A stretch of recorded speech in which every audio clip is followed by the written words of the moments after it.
Hi, thank you for joining us today. We have people logging in, so we're just going to give them a moment here to get settled. If you have any questions for our wonderful panelists today, please enter them into the chat or Q&A panels, and we will get to those for you.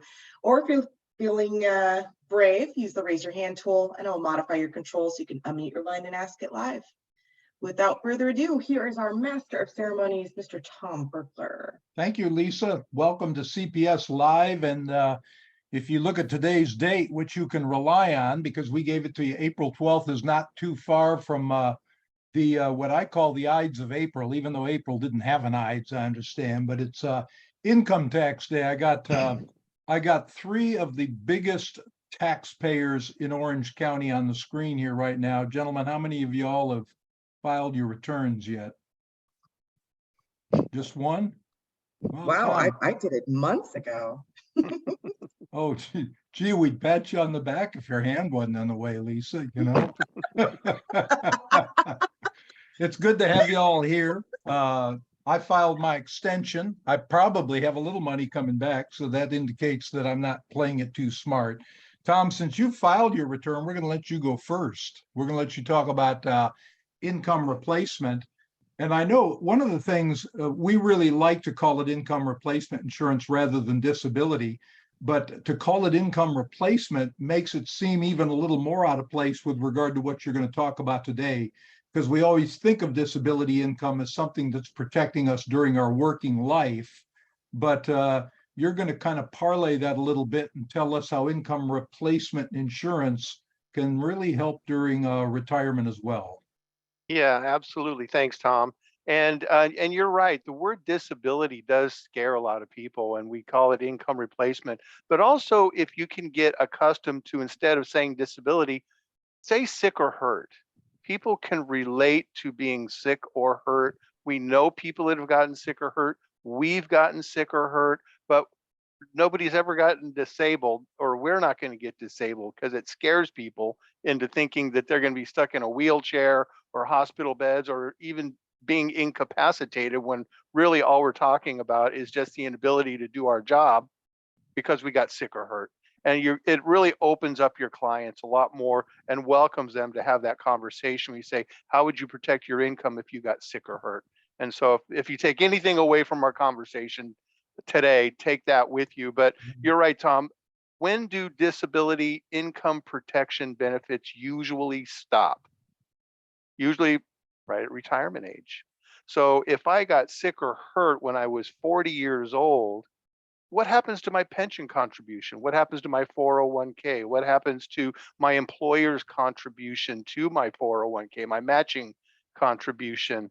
And so we've got a plan to help protect that. So that way, when we reach our retirement age, we'll still have that bucket of money that we would have saved for normally if we were working. Is called disability income retirement security. And so the easy question to your client is, does your income protection plan protect your retirement contribution or your 401k contribution? Because a lot of times the client gets a knee-jerk reaction. Oh, I got income protection through my employer. And then you move on to the next question, or you move on to something else. Whereas an easy comeback, say, well, does your plan also protect your income or your 401k contribution? And they never do. And so it does help ease into that conversation with your client about protecting their retirement income as well as their day-to-day income. Now, some of the details of how the plan works: we can get a contribution up to 15% of your earnings with a maximum benefit of $4,550 per month. That's $54,000 a year. Now, you don't have to go with the maximum benefit, but we can get up to 15% into an irrevocable trust that'll be payable to you at your retirement age. Now, you could make other distributions prior for financial hardship, but if we want to make sure that that money is going to be there when we retire. So the money goes into the trust. It is Bankers Trust of Des Moines, and they have different investment allocation models that you can have the money put into depending on your risk tolerance. You can have it conservatively managed, you can have it aggressively managed, a little bit of both. but it does give you the flexibility of being able to at least manage how the money is being invested. And then each year you will have to report the gains each year on this trust account. So that way, when you reach retirement age at 65, you've got a tax-free distribution that comes out to you that you can put in an annuity, which we're going to talk about annuities here in a few minutes, or you can put it in other investments to help protect your income in the retirement years after your disability income benefits have stopped. So I think I've got just the basic nuts and bolts down there. We do have marketing pieces. We've got more detail. If you're inclined to want to market this program, certainly let me know. Shoot me an email. We can have a conversation. But it's, again, we're always trying to find ways to engage our clients and have that conversation, because this is the product that goes overlooked more than anything. And it's probably one of the most important. So I'll leave it at that and throw it back to you, Tom. Tom, did I get from that now, is that a separate policy or is that a rider on another income replacement? Yeah. You said Bankers Trust of Iowa. I assume the carrier is Principal. principal, yeah. Principal underwrites this, and it is a separate policy. So even if you've got physicians, attorneys, high net worth clients who have already maxed out the amount of coverage that they can get through our domestic markets, they could still get this and set it right on top of any existing coverage that they've got now. Yeah. Just without getting into the weeds on it, if someone were to approach you, would you say that the premium is generally surprisingly reasonable, or would it be one that would scare them Well, it off? is reasonable. It is reasonable because the benefit amounts aren't huge. Most people aren't putting large amounts into their retirement plan. You pay $1,000 benefit for a 40-year-old might cost them about 35 or 40 bucks a month at the most. Yeah. But it does protect $1,000 to $1,500 per month into their retirement plan. Yeah. I know that's overlooked, what you have to do to support your retirement. Matt Gandy and I, when we talk all the time to clients about income replacement in the event of death, we try to encourage them, don't just take your budget expenses. Make sure one of those budget expenses you're going to replace is what you would ordinarily be putting into your retirement contribution now. Thank you, Tom. I know by mentioning Matt Gandy, I have whet your appetite to hear him next, but I'm not going to turn it to him next. I'm going over here to Brian Shupak. Brian, you usually give us a minute or two to let us know what's going on in the marketplace. But one of the things I appreciate about the annuity department is your consistent availability that you have for webinars that keep folks in the know as far as what's going on, and allowing them to listen and talk to actual carriers. And you've got one with Lincoln coming up next week. So hit on that as well, if you would, as you talk to us today. Yeah, thanks, Tom. And that I'll get in that a little bit, but just kind of, in the spirit of tax season and speaking of the annuities, it's a great way to do some estate planning. Not only will you get the tax deferred growth, preserve the principal, but it's also a way for you to pass that to your beneficiaries and avoid the probate process in the form of ordinary income. Just to touch a little bit on on our fixed rates. Right now, Sagicor is offering a 5.3% fixed guaranteed annuity for 5 years. It's tax deferred. So that tax deferred status, you'd have to find something paying well over 8% guaranteed to find that equality on the taxable market. And if you do the app online, it pays 2% to the advisor. But if you do the app online, they give you an extra 50 basis points. And moving along onto our cousins on the fixed index side, for your clients that are maybe a little bit scared in the marketplace, have money sitting on the sidelines, we'll be doing a webinar next Thursday on the 20th at 11 a.m. Pacific time with Lincoln Financial. It's part of our webinar series where we're bringing our carriers to our advisors to get to learn more about their product. The reason why we like Lincoln is they come with their preferred trigger method as a crediting style.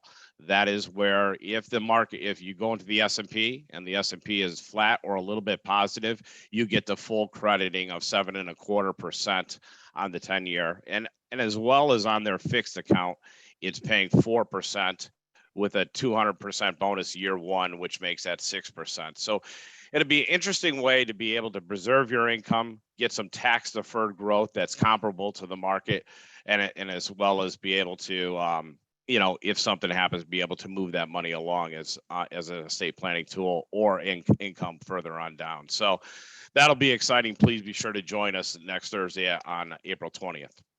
Yeah, and if y'all don't get an invitation, Lisa has, Brian, your contact information up in the box there. They can get in touch with you. You mentioned in the spirit of tax season, the tax deferred buildup in an annuity and the advantage of leaving an annuity to someone, it keeps it out of probate. And Brian, you and I warn people all the time that sometimes they get a little antsy and say, I want to get the annuity out of my estate now, so I'm going to gift it. And annuities are very touchy things when you start gifting it. That can trigger the taxation immediately. So, what we've recommended to people a lot in the past is to transfer it to the people you want in a grantor trust. And then because it's an income tax issue, that's like the grantor is transferring the annuity to themselves. So it's a way of extending that tax deferred buildup, but still getting it out of your estate. So I just throw that in there because I know it comes up all the time. And I don't want people to think that I don't know anything about annuities, Brian, thank you. Tax season. I always warn people, I don't know about y'all, but I get robocalls all the time. And I never need anything. I mean, how many car warranties do you need? And student loans were paid off long ago. But at least I appreciate the fact that the people are out working for a living. What annoys me are the calls you get from the IRS because you owe money. And that's always a fraud. The IRS never calls you. They either write you letters or they come to your door. So let me give you some advice. If it's an agent that comes to your door, they want your money. If it's a special agent, Tom told me they want your hide. So, but they won't call you on the phone. Tom, is that reliable to suggest that? Matt Gandy, speaking of back taxes, Matt, we sometimes look at too narrow a view of estate planning and think it only applies to wealthy people, because estate planning can be just a simple will, simple power of attorney. It's organizing your affairs for in the event of death, but that isn't really where we're focusing today. We really are concentrating on high net worth individuals and how life insurance can help them. And you've been a consistent warning giver that in a couple of years, the amount of high net worth clients that are going to owe federal estate taxes is going to increase significantly with the drop of these lifetime exemptions. And I understand you're going to talk to us a little bit more about that today. Yeah, definitely. And thanks for that, Tom. The biggest opportunity in our life insurance space right now is exactly what we're talking about in the reduction of the lifetime exemption, the amount that you can exclude from your estate tax bill. And then, do I have the right screen up here, Tom? Can you see the estate tax chart? Yeah, net worth $30 million.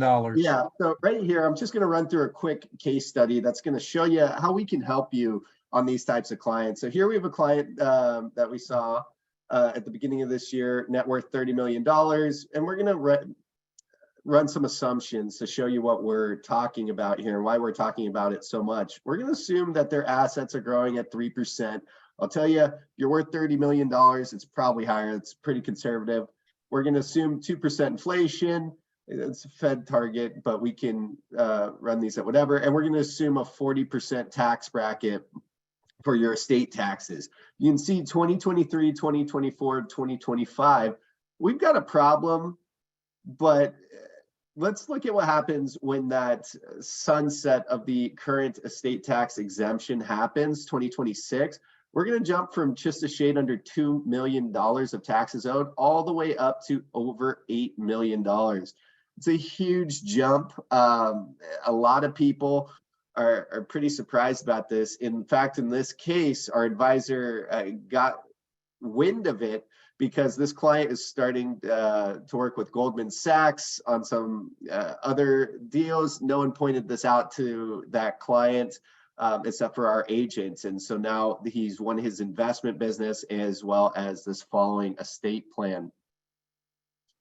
So we're looking here at the things that we can prepare for you. Some of the advantages you have working with CPS is we can shop all of the carriers, what we call informally. So we were able to go to all the top life insurance carriers that are able to support this type of planning and determine upfront what our pricing would be, because that's the big unknown with regards to life insurance. I can run you illustrations and quotes all day long. They're about as good as the paper that they're printed on, because as you can see in this case, carriers are all over the boards. We've got, John Hancock offering the male and female standard and super preferred. You've got, let me find someone who is not as favorable.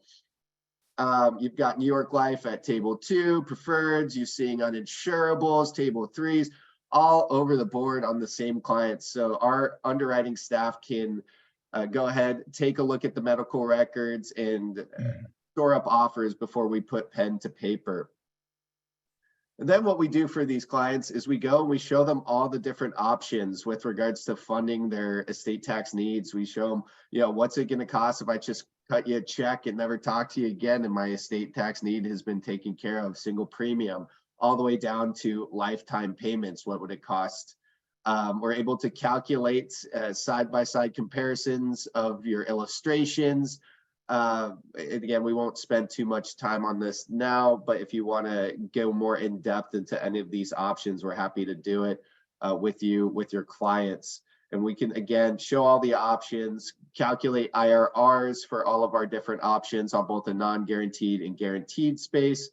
And in this case, actually take it even a step further and show different advanced planning designs, in this case, premium finance, where the client, decides that, in this case, $1 million premium is a pretty hefty premium bill there. We're able to reduce that out of pocket year 1 to $57,000. If you'd like more details about any of this, it's a really good time to get up to speed on what we're doing in the estate planning realm, the different techniques that CPS can help not only help you with identifying the right product and carrier, but also the right strategy for estate planning, to making sure we're putting something together very complete for you and your clients.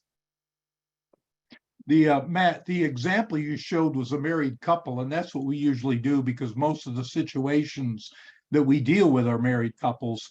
But as a result of it being a married couple, that's a double exemption you're showing, which right now is about 24 to 25 million.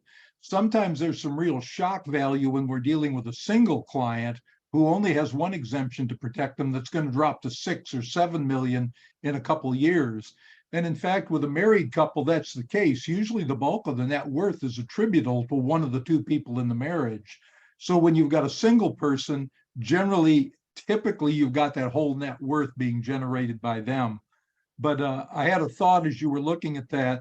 You had a 3% inflation rate, and you and I are both very conservative as far as projections, because we would rather go in and show a conservative growth rate and have them say, oh, I can do better than that on my money, than have them say, you're just trying to sell me a bunch of insurance.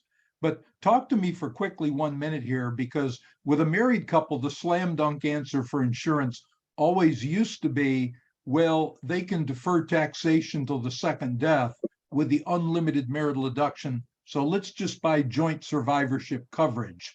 And that was a couple of your examples on the page there. Sometimes it still is beneficial to buy 2 single life policies. Kind of talk to that for just a minute, how that comes up now.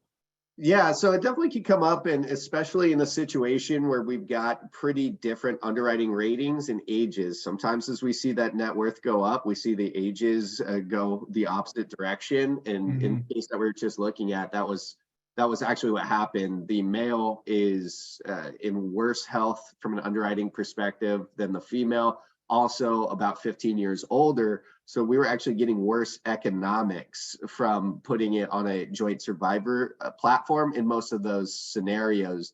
And so what we would look, since all the taxes are owed at the second death, we can we can use inside of the eyelids a individual policy on just the more healthy, more economical client there. Yeah. And if that person dies first, they just hold the money till the second one dies. And if the insured dies second, well, that works out great. I like the instance where you and I are working with one company, and you would think anytime you added another insured to the life expectancy on the policy, it doesn't matter if they've got one foot in the grave and the other on a banana peel. It would seem that that would lower the cost of the mortality. But in fact, Matthew, you've run into situations where with the same carrier, a single life policy on one of them is cheaper than the joint life. But doesn't make sense to me, but you know. It comes down to some regulations that were changed in the life insurance arena in 2020. And it has to do with the way that carriers are forced to reserve for different products. Yeah. Without getting way into actuarial weeds, it's more expensive for the carriers to reserve on joint survivor coverage versus individual. Plus, there's more individual products out there, so there's more competition. So those things can, affect it, and that's why it's important to use a firm like CPS to get in there, get in the nitty gritty, and show you, hey, here's all the different cells where you're going to be competitive. Yeah. This is when one thing makes sense versus another. It, like I said, in this case, these are large revenue opportunities, and you do not want to lose one on the doorstep of closing it because a different firm came in there and showed you something you didn't consider. Yeah. Thank you, Matthew. Lisa, do we have any questions in the box over there? No, we look like we're clear on questions today. All of them were answered. Just a word, I was looking at my TurboTax the other day, and they want me to enter whether or not I made any money due to illegal activities. Now, think about that one, I'm going to go to jail, but at least it's not for tax fraud, Anybody else got any funny tax stories before we leave here today? Matthew Anderson is busy, but he'll be back with the latest LTC news in 2 weeks. So, Lisa, thank you. Brian, Matthew, Tom, sign us out of here, Lisa. All right. Great job, gentlemen. Thank you. Bye.